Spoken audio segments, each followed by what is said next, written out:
اور جب جناب بات کی جائے گی دنیا میں کہ پاکستانی معیشت کا کیا بنے گا تو وہ ہمیں اٹھ کر یہ کہہ دیتے ہیں کہ جناب جب IMF ہمیں قرضہ دینا بند کر دے گا تو ہم چائنا کے پاس چلے جائیں گے، اور جب وہ قرضہ دینا بند کر دے گا تو ہم جناب رشیا کے پاس چلے جائیں گے، اور جو وہ بند کرے گا تو ہم نیٹو کے پاس چلے جائیں گے۔ پوری دنیا میں پوری پاکستانی قوم کا تعارف کروانے والے یہ حکمران ہیں جنہوں نے پوری پاکستانی قوم کا تعارف بھکاری کے طور پر کروایا ہے۔ آج ملک، وطن اور یہ ساری چیزیں، یہ پاکستان کی سڑکیں اور پاکستان کے ہوائی اڈے گروی رکھوانے والے کیا قوم ہے؟ مجھے یہ بتائیں کہ قوم ٹیکس نہیں دیتی، قوم اپنا کما کر روزانہ نہیں کھاتی، سیلاب آئے تو قوم پیسے اکٹھے کر کے نہیں دیتی، کرونا آئے تو قوم اپنے جناب پاکستانی عوام کی مدد نہیں کرتی۔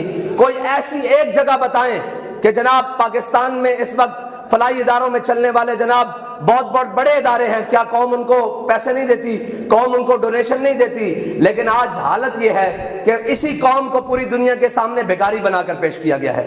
اور پاکستان کا ٹوٹل خسارہ کتنا ہے؟ 4000 ارب روپے، جو سود کی قسط میں، مد میں۔ اب یہ باتیں لوگوں کو بڑی عجیب لگ رہی ہوں کہ مولوی معیشت پر بات کرتے ہیں۔ مولوی معیشت جانتے ہیں اور بڑے اچھے طریقے سے جانتے ہیں۔ جن کو قل واللہ پڑھنی نہیں آتی وہ ہم سے پوچھتے ہیں کہ معیشت کیسے چلے گی۔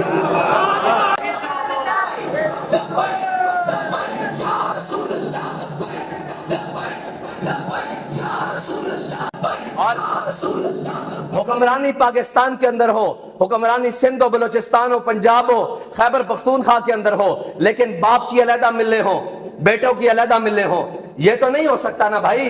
ہم جس معیشت کو جانتے ہیں وہ اسلام کی معیشت ہے۔ حضرت فاروق اعظم اپنے زمانہ اقتدار میں، زمانہ خلافت میں، حضرت فاروق اعظم مدینہ پاک سے نکل کر ایک بار منڈی میں گئے، وہاں دیکھا کہ بڑے سارے اونٹ لائے گئے ہیں بیچنے کے لیے۔ سارے اونٹوں کی صحت ایک جیسی ہے، لیکن چند اونٹ ایسے ہیں جن کی صحت بڑی مضبوط ہے اور بڑے جناب لحیم و جسیم ہیں، بڑے طاقتور ہیں، بڑے خوبصورت ہیں، بڑے پلے ہوئے ہیں۔ انہوں نے کہا، حضرت فاروق اعظم نے پوچھا یہ اونٹ کس کے ہیں؟